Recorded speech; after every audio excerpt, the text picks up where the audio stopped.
Glad you did that. I wasn't, you had something pretty good to do and you didn't have trouble finding locations to be tomorrow. We have an idea of when y'all moving together. I want to be timely because I know we'll be ready to go, right? But then let's start, so we can move on for the afternoon. And get back to the schedule class. So I'm gonna turn it over to Sharayna.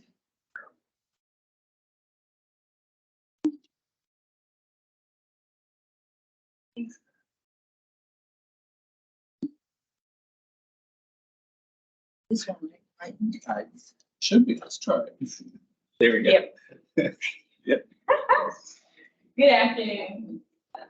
My name is Sheree Mosley. I am the allocation expert, but I am also one of the program managers in my department. So we're just going to go ahead and get into it. So we'll be talking about school-wide plans. There are two types of Title I programs. For your school-wide plans, you have your targeted assistance, and then you also have your school-wide. Targeted and supplemental education services to eligible students with the greatest need. And then you also have your school-wide, which is your comprehensive program that could upgrade the entire educational program in order to improve the achievement of the lowest students. And it serves schools with poverty percentages of 40% or more. More about school-wide plans. And so with your school-wide plans, it maximizes the flexibility of using your federal funds. It serves as a vehicle for the whole school, but they're formed with the focus on improving achievements of your low achieving students. It allows for easier leveraging of your non-federal funds and federal funds to work together to improve your educational performance. And it addresses the needs through a school-wide plan is based on the comprehensive needs assessment. Implementing your school-wide plan. There are three components of your school-wide plan program. You have your comprehensive needs assessment of the entire school. You have your comprehensive school-wide plan, and then you also have your Title I plan review.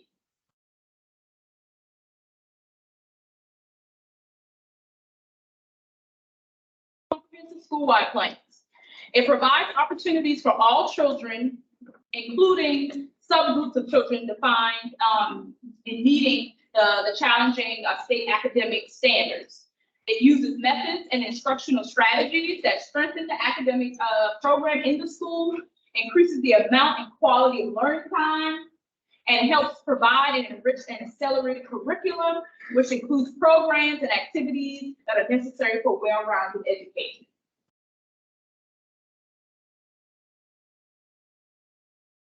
It also addresses the needs of all children in the school, but particularly the needs of those that are at risk. And those activities include school or school-based mental health programs, opportunities for post-secondary education and the workforce. It prevents and addresses the problem behaviors and early intervention services, professional development and other activities for students and paraprofessionals, and as well as assistance with preschool transition for early childhood education programs.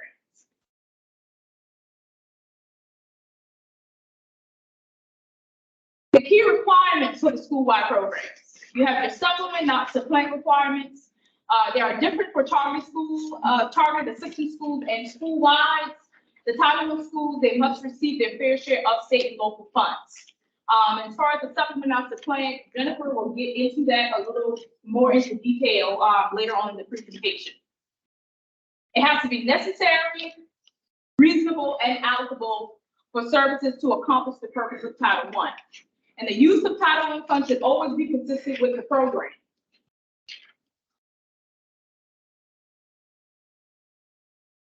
Okay, so right now we just want to based on the information that I just shared with you, take some time to talk at your table about what you guys individually, with your school-wide plans, some of the things that you guys approved amongst yourselves.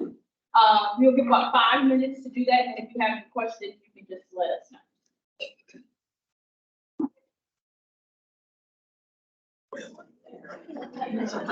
You're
missing the point.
Well, my bad, sir. Sit down, let you.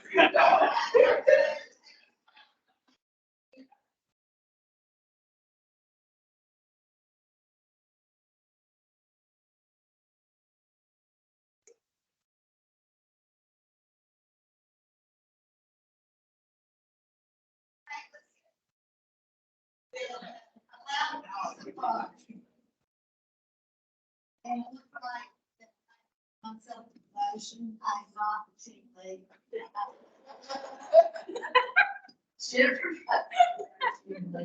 I'm an education associate. I have district that I work with as program manager, and I also am the ND.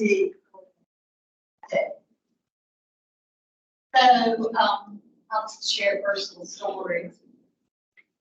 I was in the school district, several years ago, working at State Department, and our district has credit cards. Not purchase cards, they're credit cards, and you could use them for purchasing, had to be approved. I could use that to purchase. I could use it to book my flights. I could use it to, reserve my hotel, and you had to always bring back a zero balance hotel bill. Yeah, I did. I bought that back, and we had, our bookkeepers were wonderful. They watched that money line. I was calling the bookkeeper's office. It looks like consider our water at the Omni. Well, it's complimentary. Find out it was complimentary for a certain level at the Omni. And I didn't qualify. So I had to write school district a check. That $5 So my advice is always check the label. So here are some ways that you can keep up with all the challenging regulation and mandates. You are here today, as a way to keep up with what's going on. We try to keep you updated as much as possible, but just take time and look at this list and, just give yourself a check mark. If you have done any of these things on this list to help you keep up with the changing regulation and everything.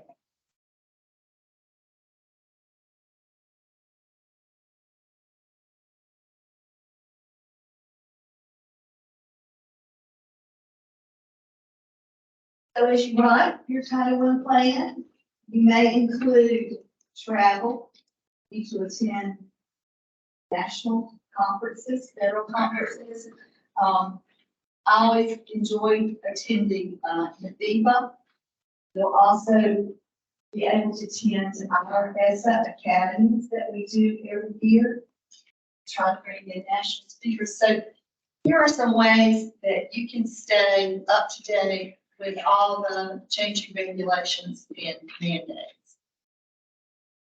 So what are the allowable costs for federal programs?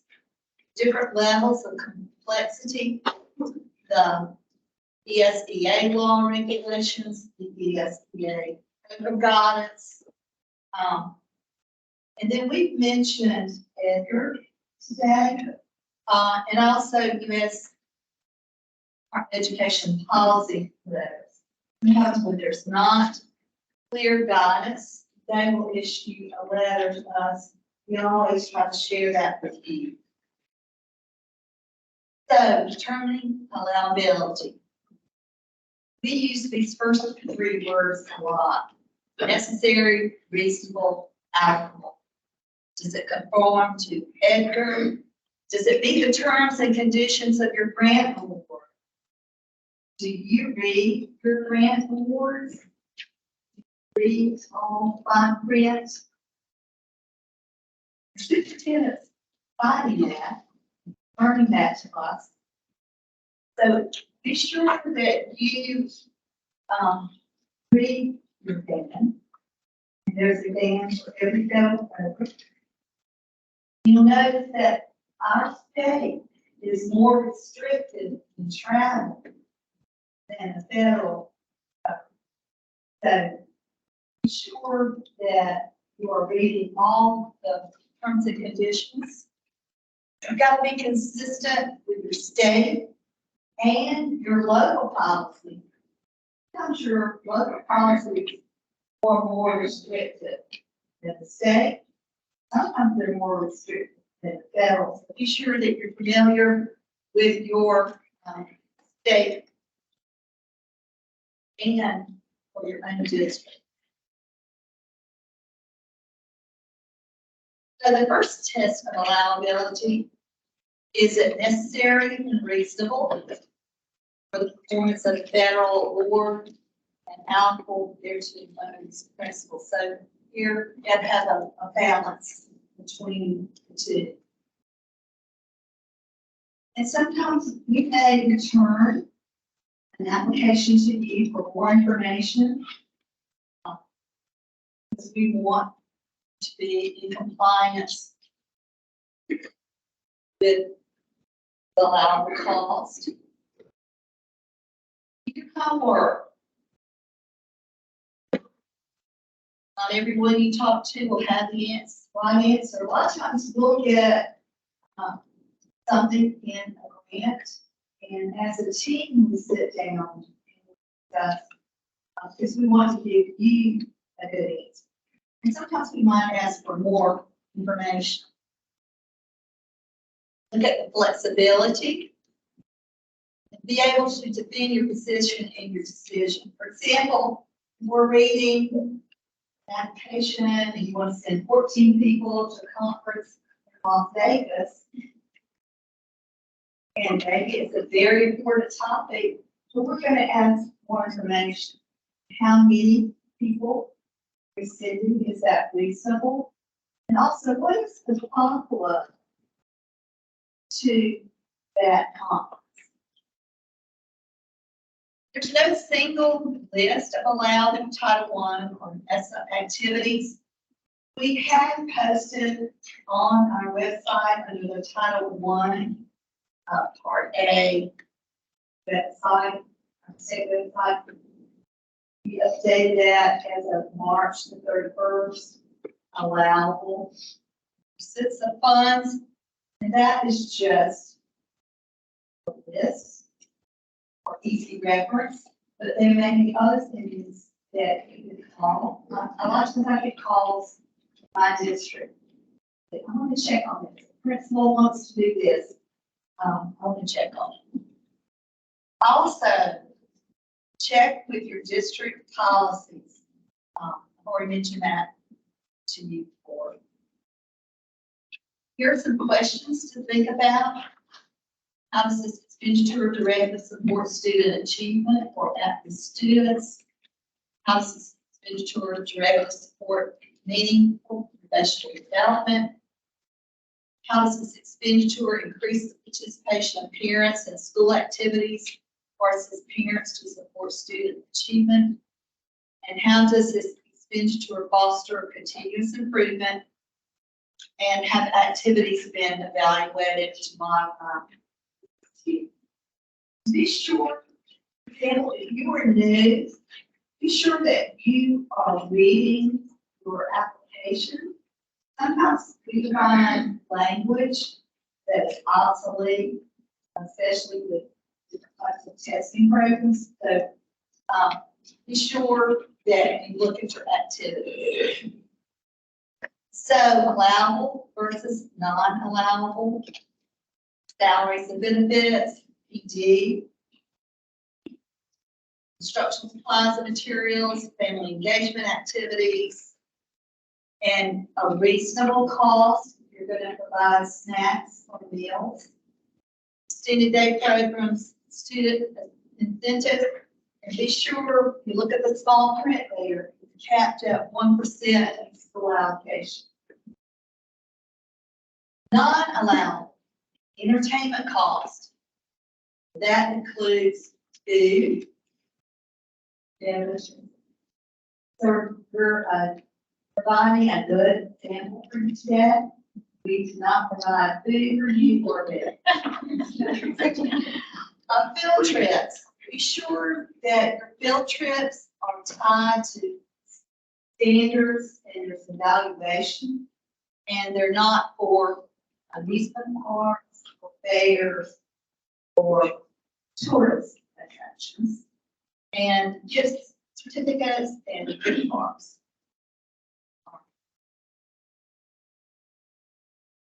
So, EDGAR, you hear us refer to EDGAR, that acronym. And be sure, I talked earlier about the GAN, that you read all that fine print in your hands about allowable cost.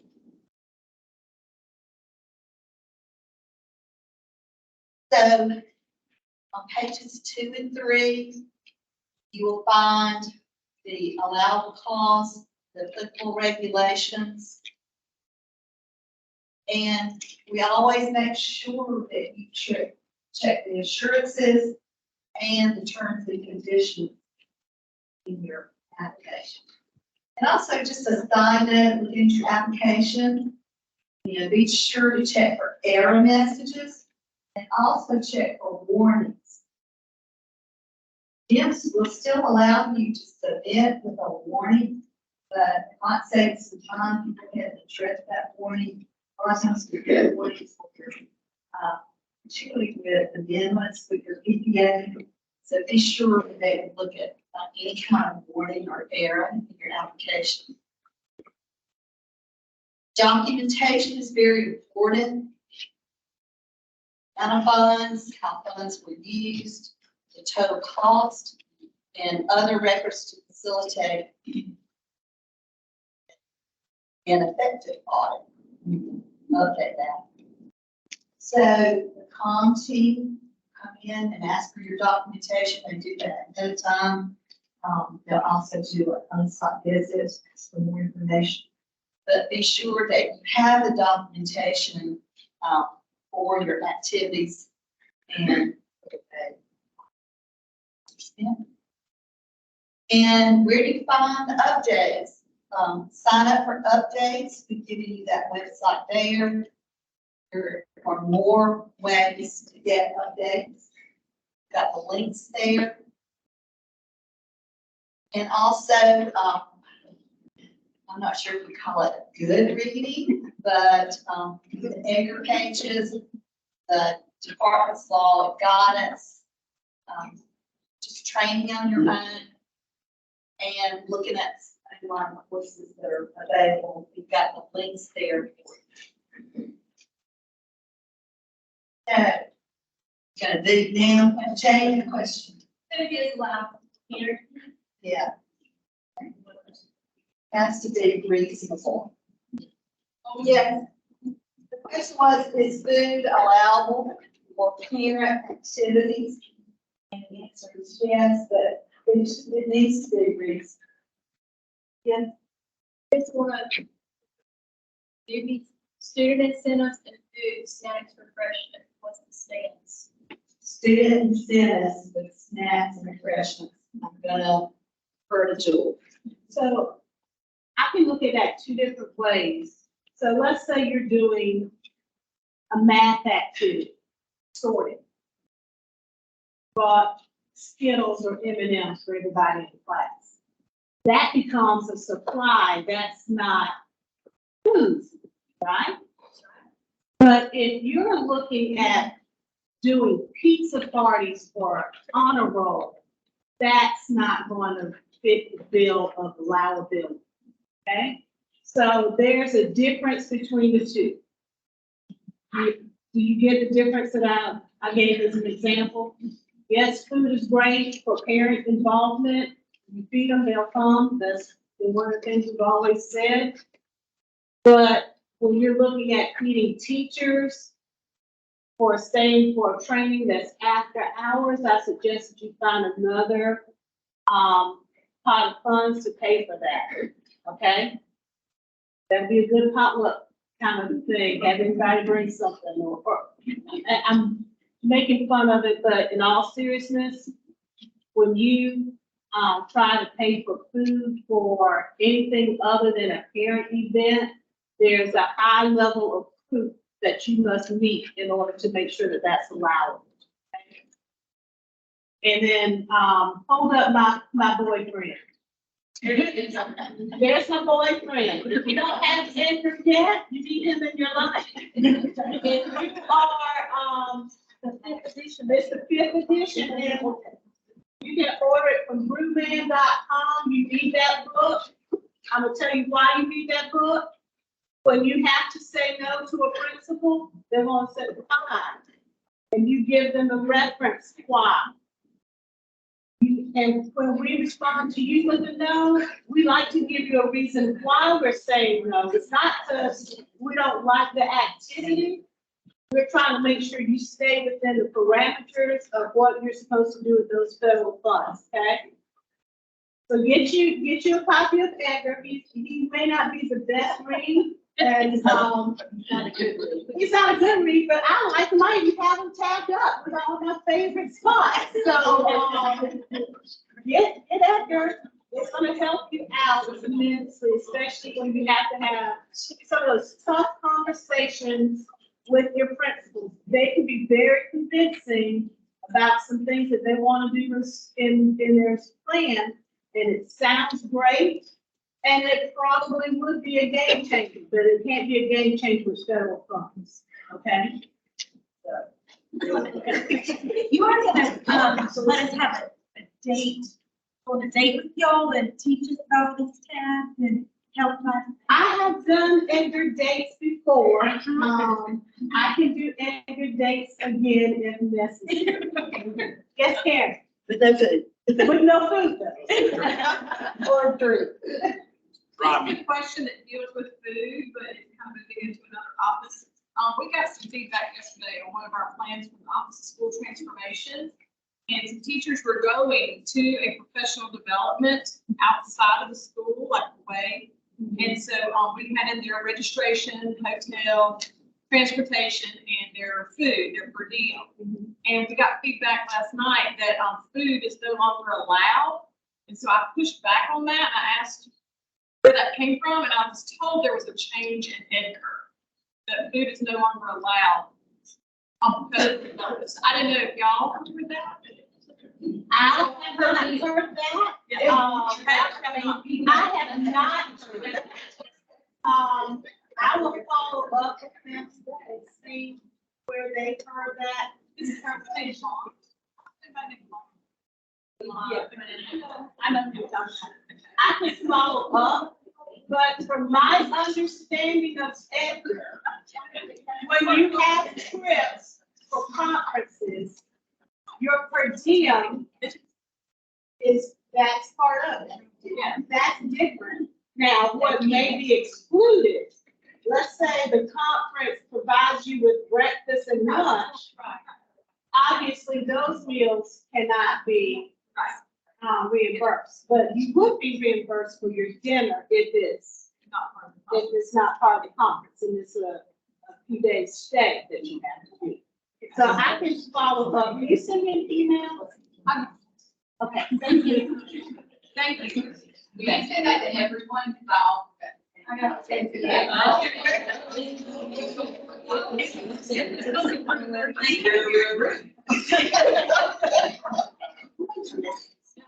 Thank you.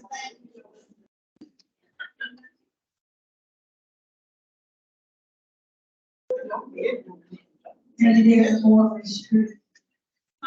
Maybe there's more restricted. I don't know.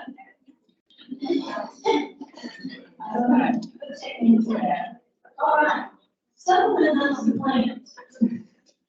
This one is always fun. It is hard to present on as well. Rather than going like slide by slide, I like to just kind of give an overview. And if I were to do, how would I want to explain to me? So that's what I'm going to try to do. But I would encourage you to read the slides and depth later, as you go back to the respective places and really kind of take a look at everything that's said on the slides. But when we talk about supplement, not supplant, I told you earlier that the best way to think about it is what we're wanting to fund coming on top. Are we supplementing what should already be going on? And there is an old supplement, not supplement, we call it old, that still holds true for Title II, Title IV, and it also holds true for the district level funding, Title I. Sometimes there's a misunderstanding that we just put our little methodology into the Title I plan and that covers everything in the Title I plan, but that is untrue. The old supplement master plan holds for district level activities. So when we as a program manager look at a district's project and the LDA set asides, we drill down and we think about it in that, what I would call an old school way. Have you met the base requirements and are we coming on top of, which lends itself to more flexibility for Title I is found in the school-wide plans. So that's another reason why we push and advocate for push the funds out to the schools where it is more flexible and you can do more with it. But when we're thinking about that at the district level, LEA specified Lincoln gyms, these are some of the testing for presumptions that we use. So these are some questions you can think about. Is it required by the state, district, or federal statute or regulation? Is it required? Are we coming on top of it? Okay. Are the same services provided for in non-Title I schools? Or are these activities, how are these activities paid for in prior years? That third one comes up a good bit.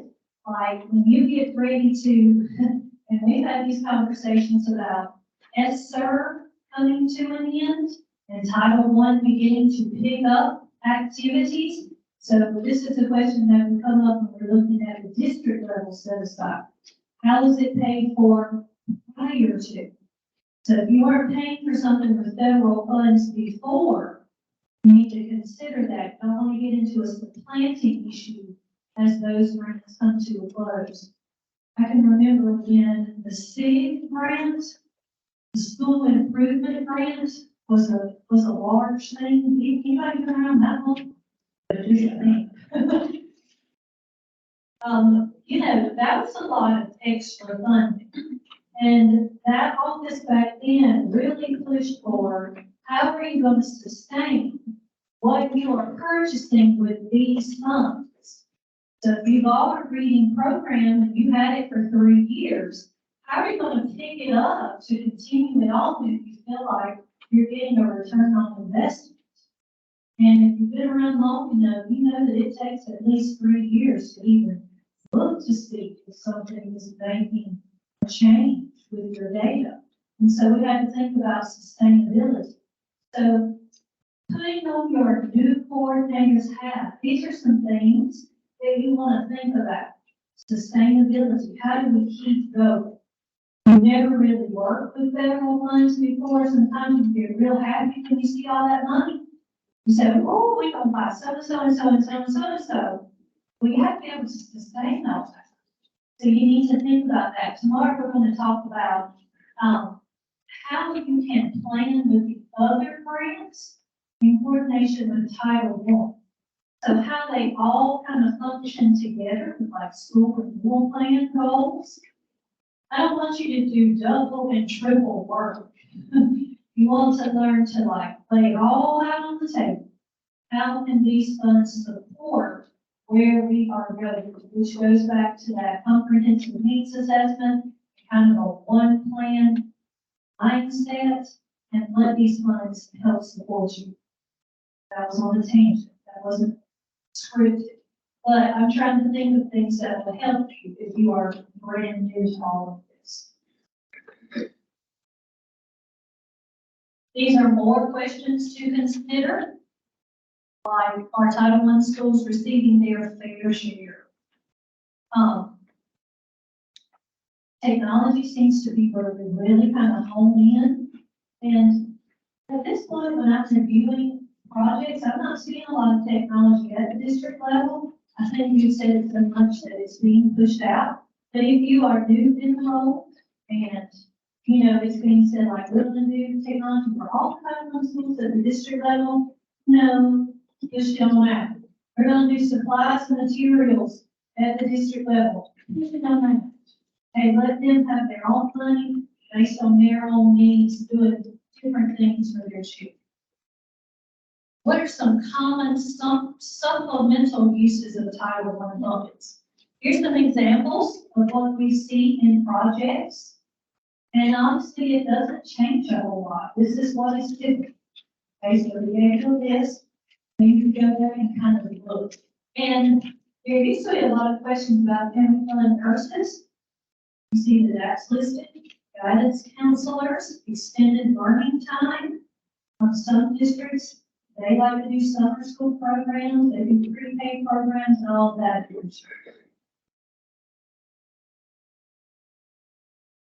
Okay, on our end, we have to look at school budgets, staffing formulas, MOE, comparability, and all of those factors that affect equity. So that is why I've asked Greg to come tomorrow to talk about MOE and comparability. He's the expert with those two.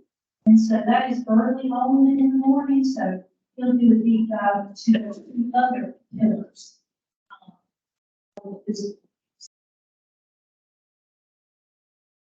Okay. I want to talk about a GEMS upload for just a minute.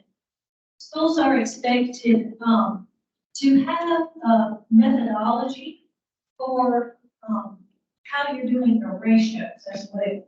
And so when we get ready to go into GEMS and review, we pull up the methodology that you upload. And one of the things that districts get a little tripped up with is when we talk about ratios. So if your district is not using the state ratios and they are different, your district has to meet its own ratios. Okay? So we pull it up, we pull up that upload, and we compare it to your class size reduction activities down in the budget. We have to make sure that you're meeting your own staffing ratios if it's different than the state. Okay, so keep that in mind, especially if you're a new person. You have to really hone in on the ratios. We are still with gyms. We thought for a while that we would be doing REI. So this afternoon, I'm going to give you a gyms like from scratch. So if you have been around for a long time, this is going to bore you. I'll just be honest. This is for those that have not worked in gyms before.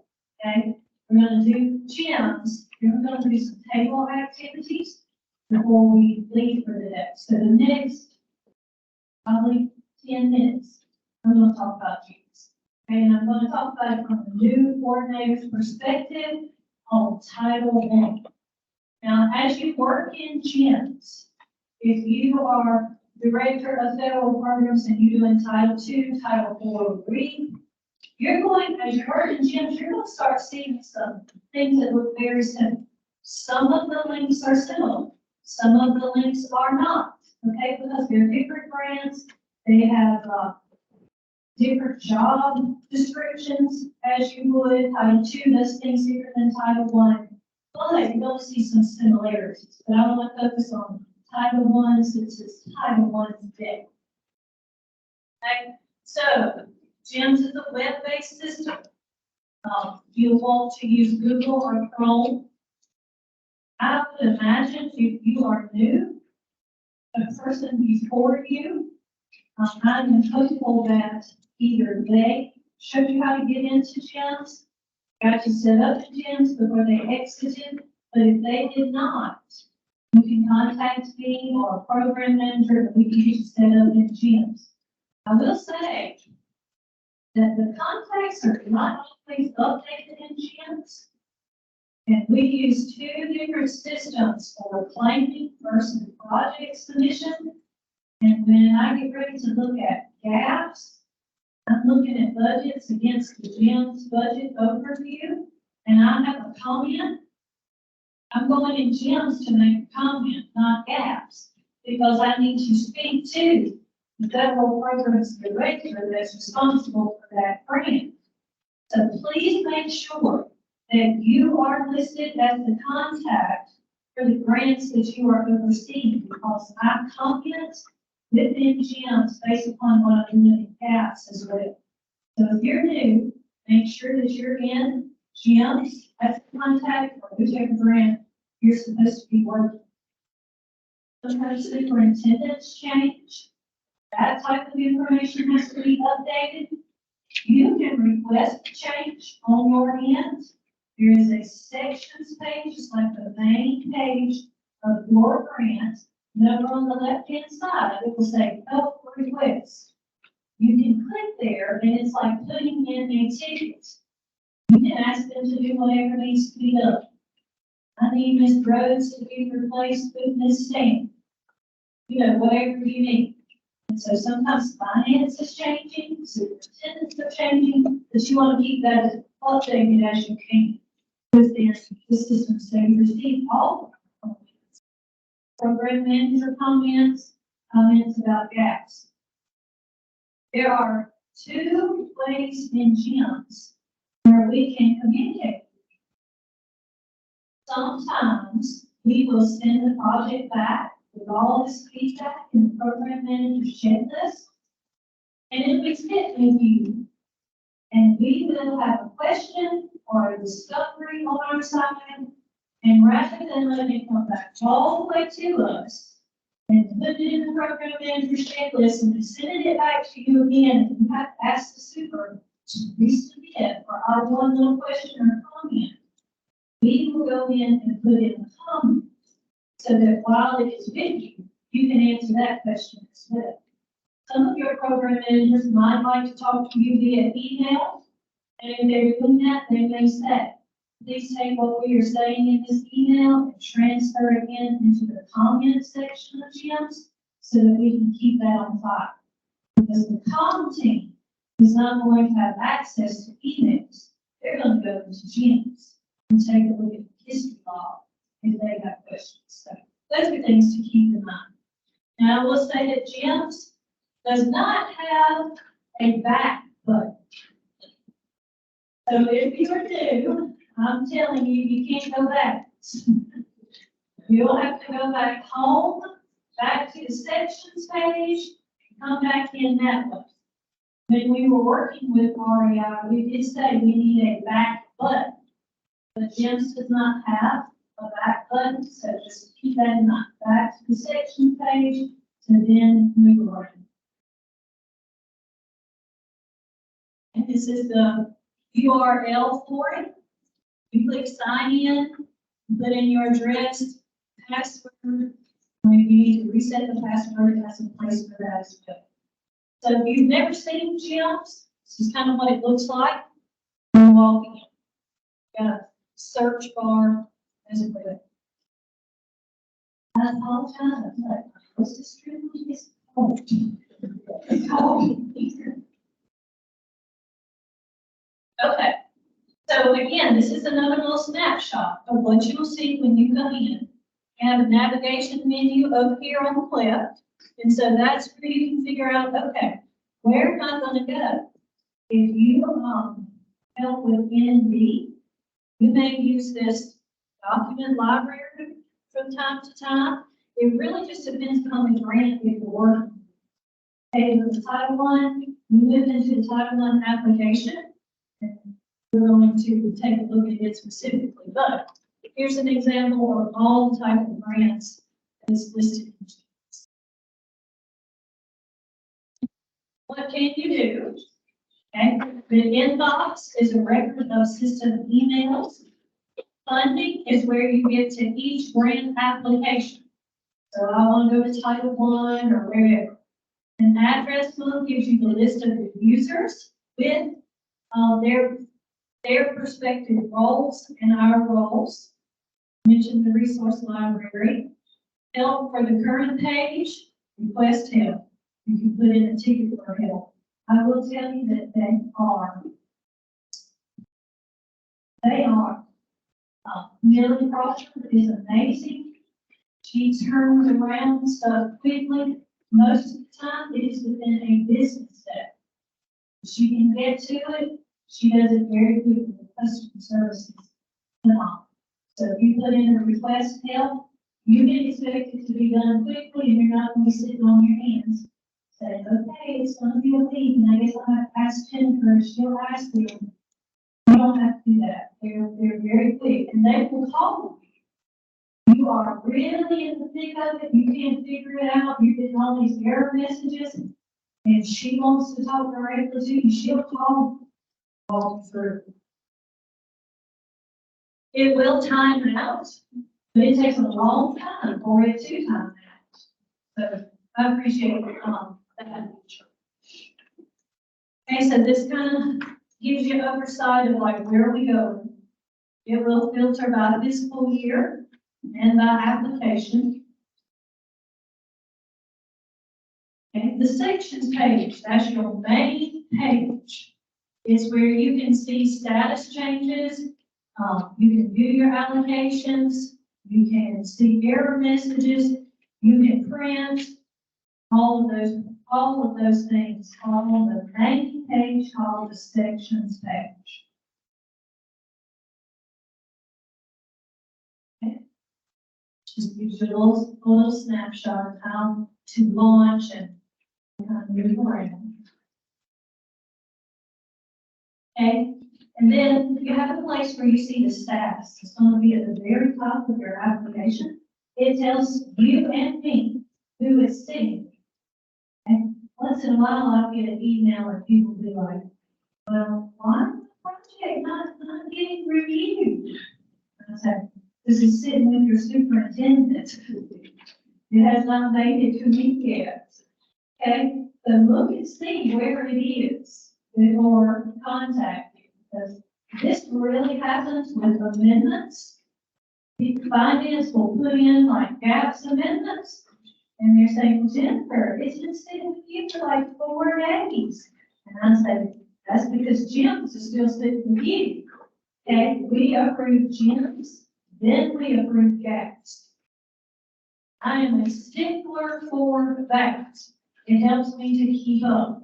Okay, so make sure Jim's is where it needs to be, so that it can be reviewed in a timely manner. Yeah.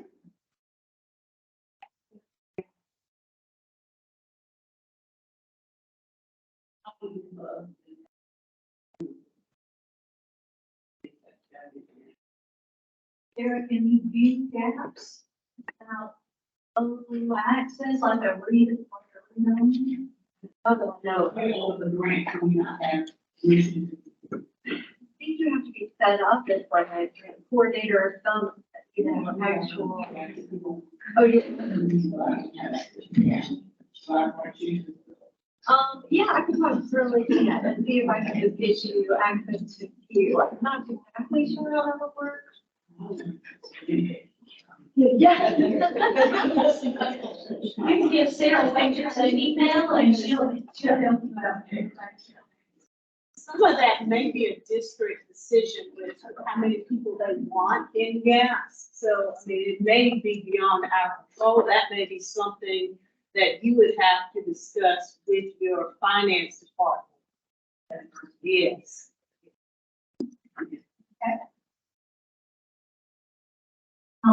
Before Sarah Baker came up to our team, she worked in the finance accounting office. So we really rely on her grants accounting experience when it comes to that. She's been very helpful. So I do a lot with budget. She does a lot with the budget. So if you have questions regarding gas, you can contact her directly or me. We can give you some assistance. Okay, so if you go to the sections page of Title I, this is a snapshot of what Title I would look like. In all morning, I have referenced links. This link, that link, whatever. Okay, and this is what I'm talking about. All the different links that have to be completed within the Title I project. And it's there because all of them are critical components to the grant. Let me give you an example. You must do the private school link. Even if you don't have private schools participating, you still have to fill out the link. Okay? Every link has to be touched. Okay? And if you are doing like, it goes on down past what this is showing, but it'll also say like assurances, terms and conditions. Even those have to be clicked. Every link is important. So this is what you would find. When I get ready to review, there's a place that I start. I might not go straight down the list. They all do have to be completed. So say you're working on school eligibility. You click there, and it's going to take you to the page where you have to input all kinds of data. Okay, so the sections page is going to help you know all the links that you have to navigate to complete the application. Okay, how do I see where my money is? There is an allocations link, and it will show you how much money your district is getting for that grant. This is an example of Title V. It's an old example, but this is what it looks like. Next, I'm going to give a little blurb. After August the 15th, I've said this at some of the round tables. After August the 15th, some districts are going to receive additional funds for some of the grants. If that is your district, you would have received an email from Sarah Wakers a little while back that said, you may receive additional funds in, it may have said 22 ND, 22 Title II, 23 Title I. It just depends. on which district you are. If that is the case, you will find those amounts and I will tell you to look, okay? I'll let you know when you get ready to do it. Superintendent will get again and all of those things, but we can add additional funding in this link to GEMS to the original allocation that will then match your grant board notification. And it will put GEMS in a revision started status, which means we need for you to go in and plan for the extra money that you are getting. I understand that for the 22 grants, they are close to close out for us to be getting them. I'm aware. But I have to wait on things to be approved within ART, and I have to be mindful of the amendment deadline for GEMS this time. I did not want to put on more on you than you could bear at an amendment deadline, more on us than we could bear at an amendment deadline. So that being the case, Stephen Strother and I discussed when to get out these funds. So some of you will receive additional funding after August 15th, and that's where you will find it. You receive that email so that you can largely plan. You're not in a state of shock when it happens. Okay, and I talked a while ago about the contacts. Please make sure that you have a contact in the system. Because sometimes I'll send the comments and I'm not hearing anything back. And I'm wondering, okay, I'm not hearing anything. And I'll tell them they're not being contact listening. So please make sure that you are in the GEMS system so you receive anything that we have to say regarding the projects. You gotta go to save and go to menu that helps you kind of navigate across the project. And what does that do? It refreshes the session timeout. You have to get up and get called to a meeting. It will save and refresh the session. Save and go to the current page. Save and go on to the next page.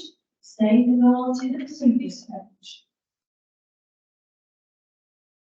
The budget. Oh, how fun. Function and object codes. This is where you want to work with your finance person. Make sure that you're putting the correct function and object code with the correct activity within the Title I project. And then you will load gaps to match what is approved in GEMS. Per functional area. If you are new, I will tell you that you can expect to see the money to be in gaps for these projects when we do final allocations. We do not load anything into gaps at preliminary time. Those are preliminary figures so that you can plan and just get started. Okay? We get final allocations from U.S. Department of Ed. Sheree reruns all those figures. She does that. We try to have it all done prior to the SCADA conference and all uploaded into gaps before we go to SCADA. So you will not see anything loaded into gaps until final allocation time. We also do not give out preliminary allocations. So if your district is a REAP recipient or has been in the past, we don't get that out until the fall. Okay. One of the questions that comes up is about transferring. Like we may have a district that says, I want to transfer all of my Title IV funding into REAP. Well, we give out a Title IV preliminary allocation, and you have a plan in place for Title IV. Well, I don't know if you're going to be a REAP recipient at that point. So you have to keep that in mind. That project is not going to be approved until we see if the district is really a REAP recipient. You have to keep things like that in mind. Okay, the budget. This is where you go in Based upon the function and object code that you're working with, so all the instructions you put on modified, and it'll take you down and you write in all the activities and budget all the funding that goes along with instruction, parent, family, whichever one you're working with. And down in that budget, you have the option to budget it the district level or the school level. This is an example of that. How you come in and you have to tag everything. You have to write in a narrative description. You better not write in just teacher. Or it's gonna come back, okay? It's an example of what not to do. I pretend that we are the dumps, okay? And we don't know what's going on in your district, but you have to tell me. And you have to tell me in enough narrative that I can determine if it's allowable or not. Okay, so you would fill that in, you would tag the use of funds, the identified need, you put in the quantity, the cost, and all of those things down in the budget.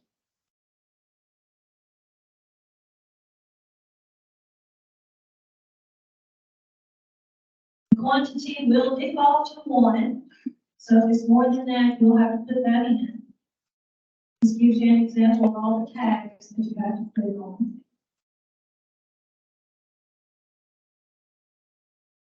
And indirect cost. You will find this on the budget overview page. At the very top, it will say how much your district is allowed to take in indirect cost at that time. Okay, so like right now, we've given out preliminary allocations. We are operating in the indirect cost that is loaded into the 23 grants right now. The same indirect cost has been uploaded into the 24. September the 30th, we will go back into the 24 and the 23 project. We will update the newly given out indirect cost at that time. Okay? That is something we've just recently begun doing, but not only will we put that newly negotiated rate into the 24s after September 30th, but back into the 23s and update it as well. That's fine if it allows you to have more, to take more indirect cost, but it can be a little tricky if it is less than what you originally had. Okay? If it's less than what you originally had, you're not going to get an error message, you will get a warning. So it's telling you there's a discrepancy. So just know that as you move forward, that when you do final allocations, we update the indirect cost. If during preliminary you budget more than what it says the max is allowed, you will get an error message during the preliminary process. And that's where you'll find that, the budget overview page. Here's an example of the budget overview page. This is a good place where you can go in and match gems to gaps. If gaps does not match gems, you're going to get a comment from me that says, are you going to modify gems or do you want me to return gaps? Because it's going to have to match.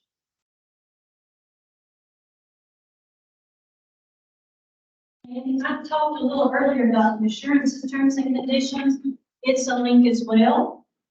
So when those are signed off on, it's like a little check mark, that is saying to the State Department of Education that the superintendent understands all the assurances, terms and conditions that he or she is agreeing to on taking this money.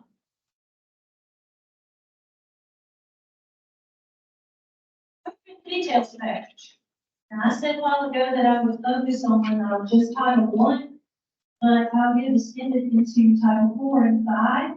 That there's a link in those grants called the Budget Piece Program Details page. It's not in Title 1. And it's in there where you kind of get like a summary of what's going on down there.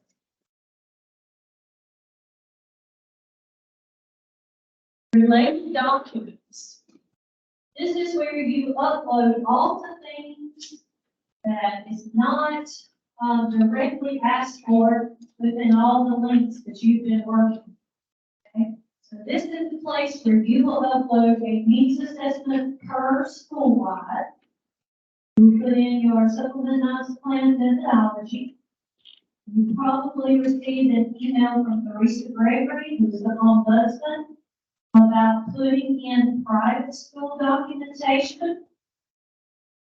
If you had already submitted the application before she sent that email out, you can put it in when it comes back to you. Okay? So if I approve it at the director level, then you can put it in when we do final allocations. But if you and your program manager are back and forth trying to get it to an approvable state, you can add it while it's back and forth with you.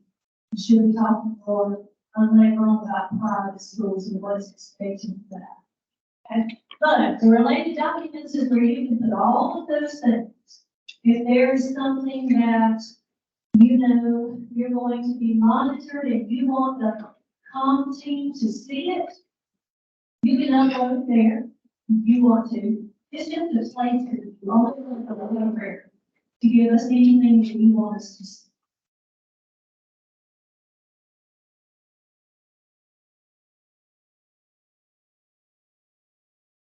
This shows you how to add a related document. You're going to transfer money. You'll see transfer links in GEMS. You can upload the transfer form there. You can put it in related documents. I gave you a little handout on transferability of funds, just some guidance for you to take that with you on a step-by-step how to transfer funds. So if you get to that point, you'll have that document kind of well guide you. You can put those documents in. Station messages. Before I start reviewing the project, before I ever get down in the nitty-gritty of looking at those budgets, dear God, some of those budgets, some of those school Charleston, that might take you 5 days. Huge districts, lots going on. Before I ever start into all of that, I'm going to go to the messages and I'm going to click.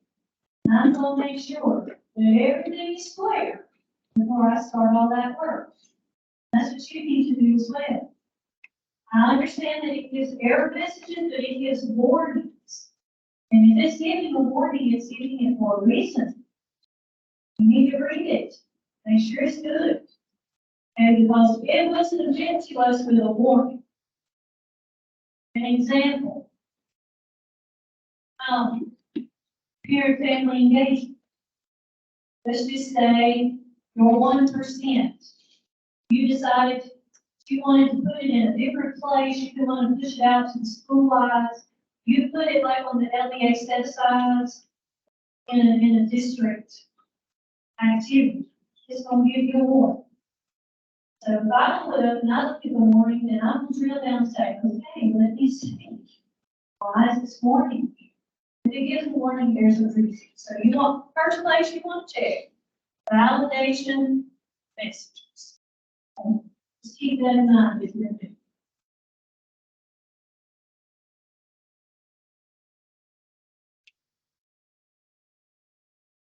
There's an example of what the error looks like. Guess what is in red?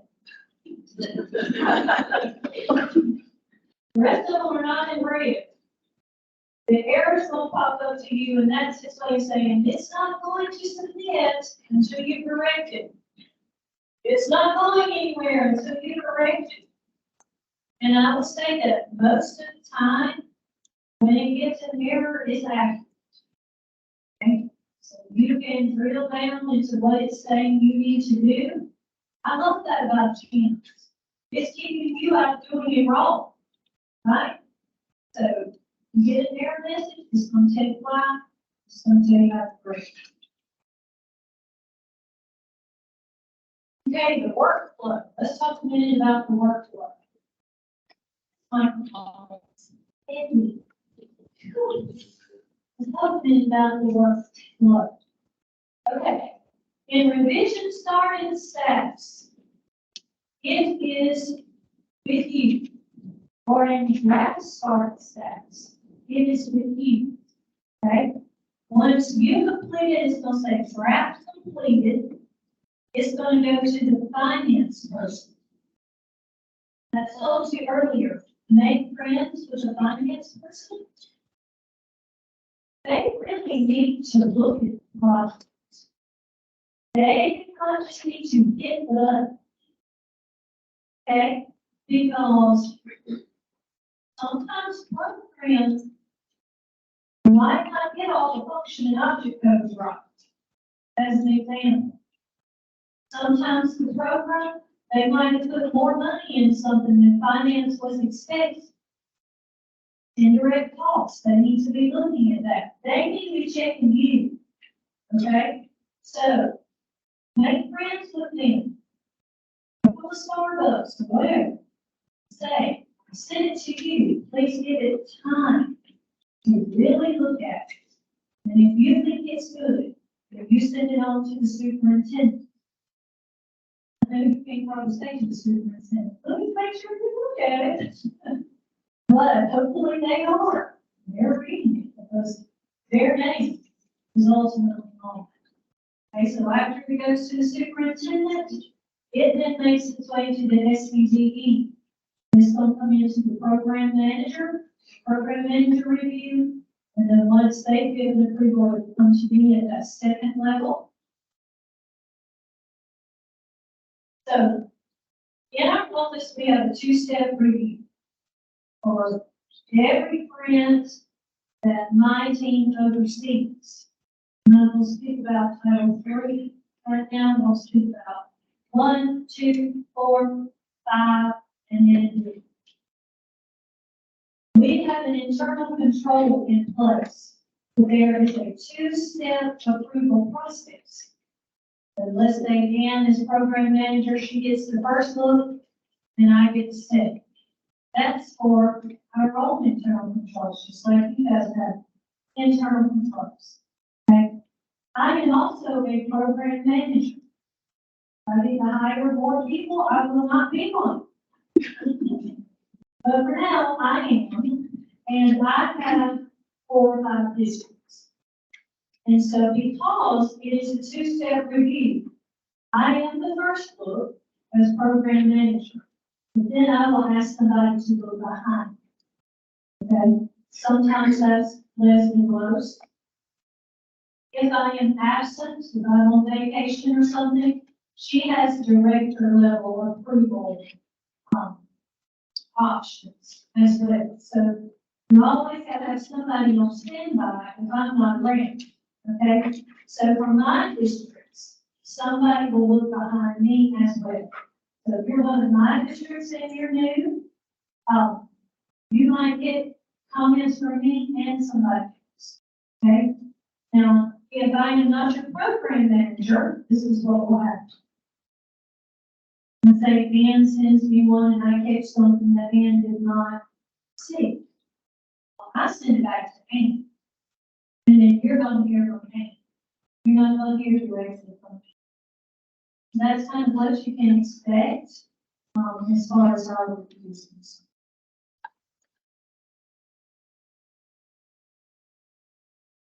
And this is what it looks like when they are approving or not approving and returning. The history log. I use this often. Especially if I put in a comment to a district and let's just say I say, can you tell me something about a particular project school? I will send the plan back for that. It will store in the history log. Because when we look at that many districts, sometimes I have to refresh myself. What did I say? And I will tell you the truth. I'm looking at it all. So if we're in conferences like this and you ask me questions, I say, what did I say? And I might say, let me get back so I can pull it up and I can look at history box, refresh myself about what question I asked. So this is very important, and you can also comment back to me, and it will store itself there. So we can have like a back and forth communication in the comment section, and it will store in that history box. It also tells us when it was submitted, because we're on this time frame of like first in, first out. I can look behind program managers and say, okay, I see this one came in on so-and-so day. Where is it? Where is it in process or whatever?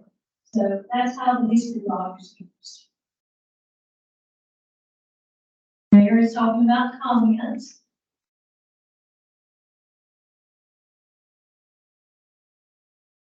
And this is kind of how it looks. You have to choose who it's going to. And the program manager's checklist. This is where we get to really talk if we need to return a project. Depending upon the link we are reviewing, will depend upon where you'll find that comment. So let's just say that I'm talking about the needs assessment. You'll find what I have to say about needs assessment in the related documents section. So that would be full of whatever my comments are about that. Let's just say we didn't send in supplement not supplant neutral methodology. I would go into that and say, please upload. So this is our way of communicating based on the link of the grant that we reviewed. Okay.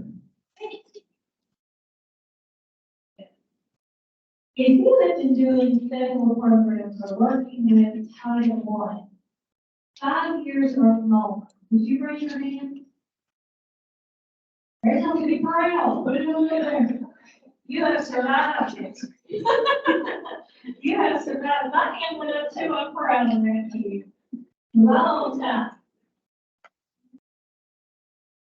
15 years. I'm proud of that. Okay. If you are a veteran to Title I, and if you are comfortable talking with brand new people about the questions on the screen, like, how has your experience been?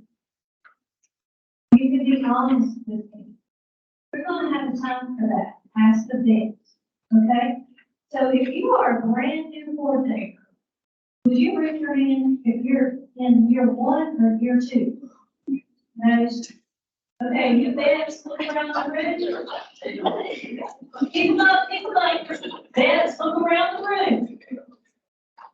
All right, thank you. If you are a vet for the next 10 minutes, and if you are comfortable, come find a newbie, and let's talk through some of this. And we're going to do the same. Those of us that are in the state department, we're going to sit in for 2. So the next 10 minutes, let's have some conversation. Vets, if you stand up, you get to move. That's the state department people too. Stand up. You're going to get to move. And do it for me. Let's have some conversation.